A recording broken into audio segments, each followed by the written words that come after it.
Hello everyone. Today we will discuss about the pancreas. It is a gland.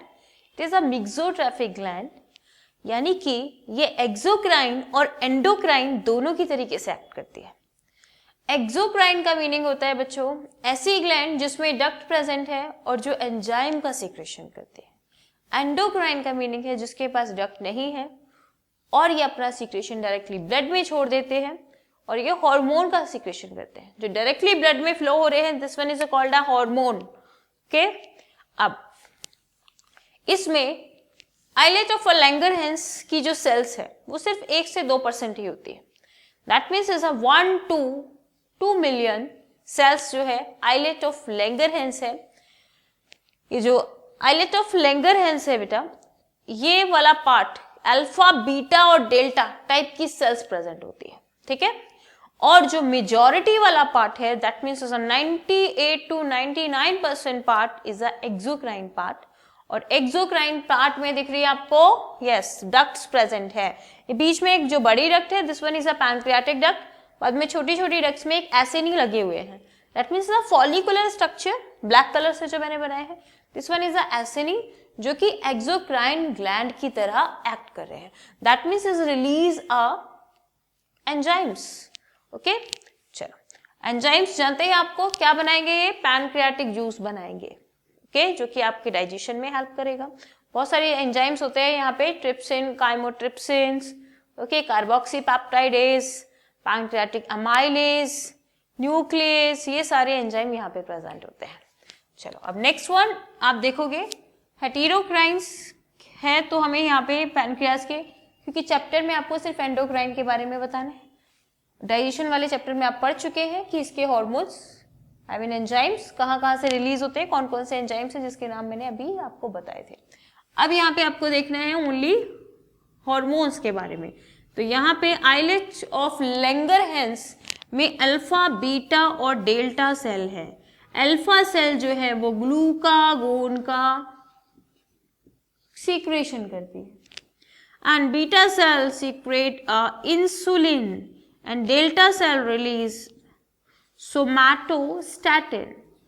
somatostatin वो hormone है जो कि growth hormones को regulate करेगा, कम करेगा. स्टैटिन रोकेगा. ठीक है, ग्रोथ को कंट्रोल करने के लिए ग्रोथ हार्मोन को कंट्रोल करना पड़ेगा. That means this one is regulate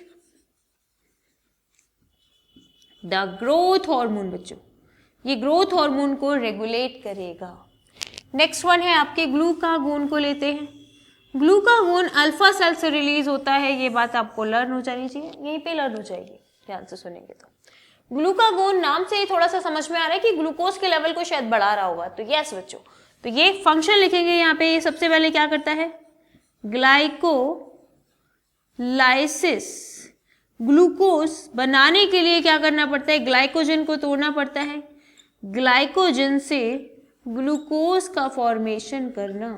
glycogen से ग्लूकोज का फॉर्मेशन कहाँ होता है, ये लिवर में होता है. Okay, glucose extra amount of glucose glycogen के फॉर्म में लिवर में ही स्टोर होती है और वहीं पे उसका ब्रेकडाउन होगा. ठीक है, तो ये हार्मोन जो है आपका ग्लूकागोन ये लेवल को बढ़ा रहा है. कौन से लेवल को, ग्लूकोज के लेवल को. Plus cellular Uptake of glucose को रोकेगा. ठीक है, सेल में ग्लूकोज को नहीं जाने देगा, आपके ब्लड में जरूरी है ना जाना.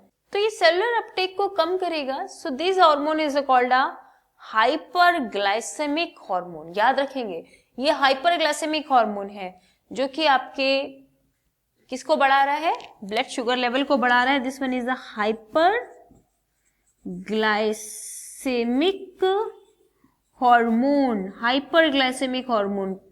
ओके, इस पे कंफ्यूज नहीं होंगे. अच्छा, कहाँ पे हो रहा है ये काम, किसको स्टिमुलेट करके करवा रहा था ये ग्लाइकोजन से glucose, hepatic sales. Hepatic sales liver की सेल्स को बोलते हैं बेटा. वहां पे जाके एक्ट करेगा कहाँ पे, हिपैटिक सेल पे. इस एक्ट्स ऑन हिपैटिक सेल्स. याद रखेंगे एनसीईआरटी में लिखा हुआ है. प्लस ग्लूकोनियोजेनेसिस मैंने आपको समझाया था. तो यस बच्चों, ये ग्लूकोनियोजेनेसिस को भी परफॉर्म करता है. Glycogenolysis, gluconeogenesis. That means gluconeogenesis, genesis मतलब फॉर्मेशन होना.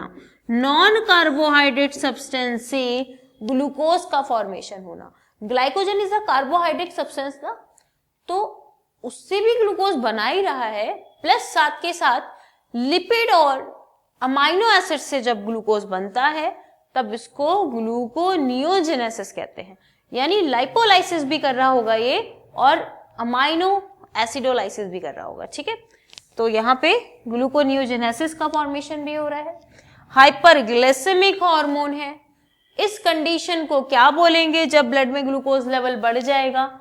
हाइपरग्लाइसीमिया, इस कंडीशन को बोलेंगे। यहाँ कंडीशन लिख देती हूँ, क्या कंडीशन कॉज करता है ये? कंडीशन क्या कॉज करता है? Hyperglycaemia. This condition is called a hyperglycaemia.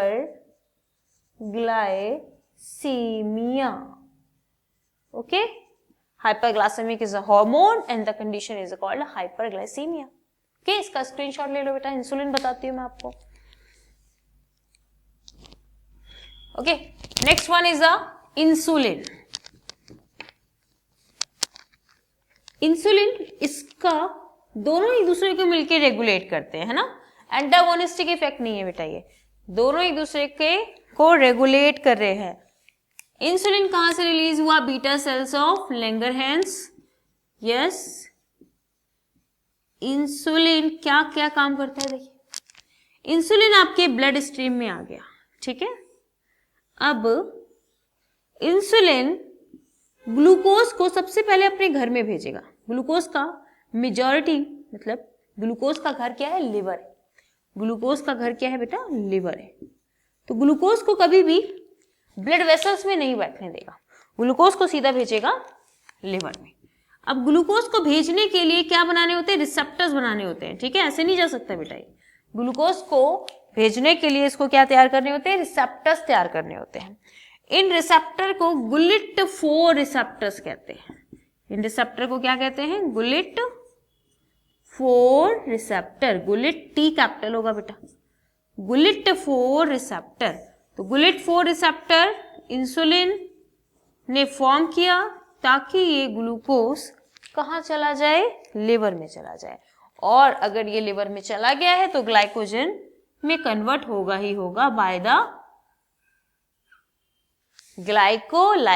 Glycogenesis. Glycogenesis के थ्रू ये ग्लाइकोजन में कन्वर्ट होके लिवर में ही स्टोर हो जाएगा, ठीक है। ग्लूकोज का लेवल ब्लड में कम करना है। अब एक चीज और करेगा, सेलुलर अपटेक बढ़ा देगा। यहाँ पे सेल्स हैं, टिश्यूज हैं, इनको भेज देगा भाई लो एनर्जी लो, है ना। तो इसके लिए भी यहाँ पे इसको रिसेप्टर तैयार करने होंगे, ठीक है। गुलिट 4 रिसेप्टर तैयार करके ग्लूकोज को भेज देगा सेल्स में भी। दैट मीन्स क्या किया? लिवर में सेंड किया ताकि उसका ग्लाइकोजन के फॉर्म में स्टोरेज हो जाए, और सेल्स में सेंड किया ताकि वो यूटिलाइज हो जाए as the form of energy. Okay, तो क्या किया? Is increase uptake, cellular uptake बोला जाएगा बेटा इसको। It's increase the cellular uptake. Cellular uptake मतलब सेल में भेजना। एंड इट्स ऑल्सो क्रिएट या produce production of GLUT 4 receptor, ठीक है। गुलिट 4 रिसेप्टर को प्रोड्यूस करेगा ताकि क्या हो जाए? ट्रांसफर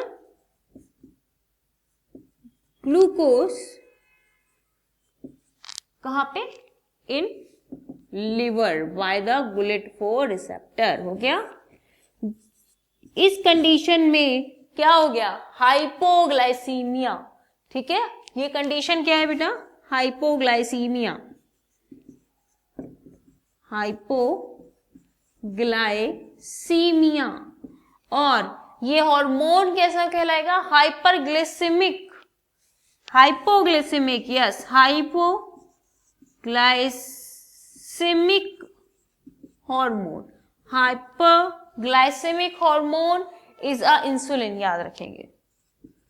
ओके, अब इंसुलिन की अगर डेफिशिएंसी हो जाए, deficiency of insulin cause diabetes mellitus, याद रखेंगे।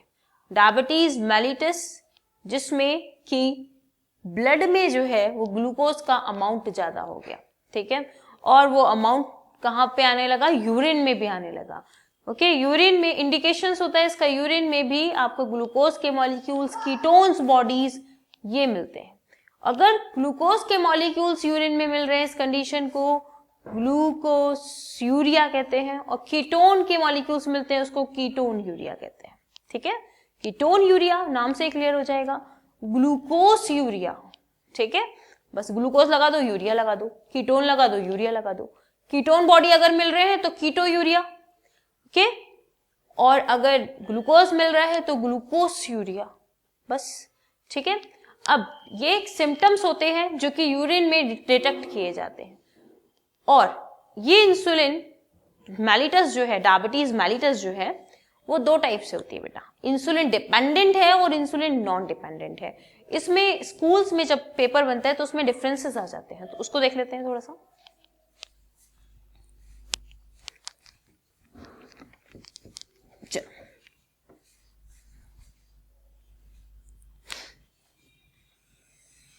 First one is a insulin dependent diabetes mellitus, समझ रहे हो, IDDM, insulin dependent diabetes mellitus.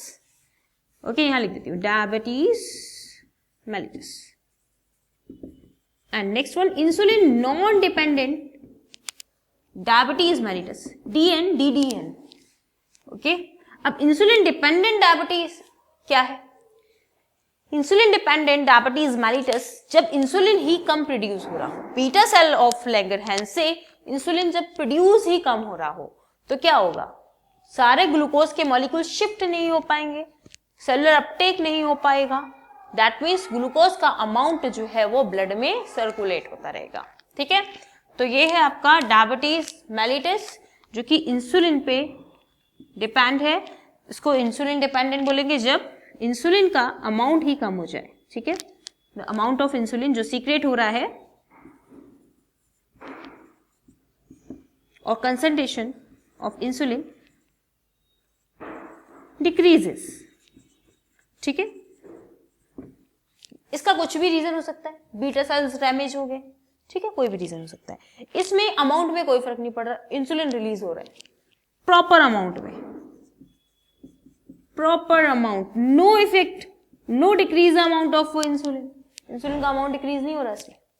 चलो, अब इंसुलिन का अमाउंट जब डिक्रीज हो रहा है तो ग्लूकोज का लेवल बढ़ रहा होगा, increase the level of glucose in blood, glucose in blood, yes, ठीक है।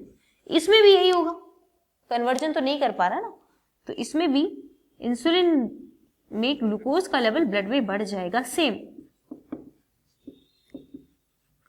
ये ओल्ड एज में कॉज होता है, इंसुलिन की डेफिशिएंसी जो होती है ना ओल्ड एज में होती है, ये अर्ली एज में कॉज हो जाता है।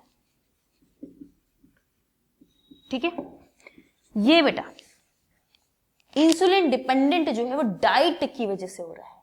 ठीक है, ये किसकी वजह से हो रहा है, डाइट की वजह से। ठीक है, एक चीज यहाँ पे ना, ये अर्ली एज में होगा बेटा, ये ओल्ड एज में, ओल्ड एज में और ये अर्ली एज में। ठीक है, क्योंकि डाइट की वजह से हो रहा है। डाइट प्लान किसके चेंजेस होते हैं, इज अ अर्ली एज में, अर्ली एज में हो रहा है ये ड्यूरिंग अ डाइट, डाइट की कंडीशन है। इसमें डाइट का कोई लेना देना नहीं है, ये ऑटो इम्यून डिसऑर्डर है। ठीक है, यहां लिख देती हूँ मैं, ऑटो इम्यून डिसऑर्डर है बेटा, ये याद रखना, ऑटो इम्यून डिसऑर्डर है। यहां पे क्या होता है, ये जो रिसेप्टर है जो इंसुलिन का एक्सेप्ट करने वाले हैं, ये रिसेप्टर जो हमारी डिफेंस सेल्स होती हैं, जो फेगोसाइटिक सेल्स होती है, उनके थ्रू डिस्ट्रॉय कर दिए जाते हैं, खा लिए जाते हैं। क्यों? क्योंकि वो सेल्स डिफरेंशिएट नहीं कर पाते कि ये हमारी बॉडी की ही सेल्स है या कोई बाहर से आई हुई सेल्स है। ठीक है, तो अगर ऐसी कंडीशन आ जाए कि रिसेप्टर ही गायब हो रहे हैं, तो रिसेप्टर गायब होने से इंसुलिन अपना काम नहीं कर पाएगा। ठीक है, इंसुलिन जिन रिसेप्टर पे जाके लगता है, वो रिसेप्टर अगर डिस्ट्रॉय होते जा रहे हैं तो इंसुलिन अपना वर्क नहीं कर पाएगा properly. This type of disorder, insulin non dependent, insulin तो ठीक प्रोड्यूस हो रहा है लेकिन उस पे लगने वाले रिसेप्टर खत्म होते जा रहे हैं, डिस्ट्रॉय होते जा रहे हैं बाय द फेगोसाइटिक सेल्स, जो कि इम्यून रिस्पॉन्स परफॉर्म करती है। तो इम्यून रिस्पॉन्स गड़बड़ आ गया है, पहचान ही नहीं पा रही है ये अपनी ही सेल है, उसको डिस्ट्रॉय करने लगी। तो इंसुलिन अपना काम नहीं कर पाएगा बिना रिसेप्टर के। कोई भी हार्मोन बिना रिसेप्टर के काम नहीं कर सकता, उसको रिसेप्टर चाहिए लगने के लिए, तब जाके अपना एक्शन प्रोड्यूस कर सकता है। ठीक है, वो एंजाइम्स के एक्शन में देखेंगे आप, मैकेनिज्म में देखेंगे कैसे काम करता है। रिसेप्टर की बहुत ज्यादा जरूरत है उस पर्टिकुलर टिश्यू पे, पर्टिकुलर सेल पे, majorly is a cell, tissue के अंदर सेल्स है ना, हर एक सेल पे रिसेप्टर लगे होते हैं और ये एंजाइम्स के मॉलिक्यूल्स वही रिसेप्टर पे जाके लगते हैं। ठीक है, तभी अपना एक्शन शो कर पाते हैं। अगर रिसेप्टर नहीं है ये अपना एक्शन नहीं शो कर पाएंगे। तो इंसुलिन जो है वो बिना रिसेप्टर के अपना काम नहीं कर पाएगा और क्या हो जाएगा, वही लेवल बढ़ जाएगा ग्लूकोज का इन द ब्लड। ठीक है, तो ये इसमें डाइट का कोई लेना देना नहीं है बेटा, ये तो अपना ठीक ठाक चल रहे थे, इनको डाइट से कोई मतलब नहीं है, लेकिन रिसेप्टर डिस्ट्रॉय हो गया, रिसेप्टर खराब हो गया। ठीक है, तो डाइट का यहाँ पे no effect on diet, diet का यहाँ कोई लेना देना नहीं है, लाइफ स्टाइल का कोई लेना देना नहीं है, ऑटो इम्यून डिसऑर्डर है। ठीक है, नो रिलेटेड विद डाइट।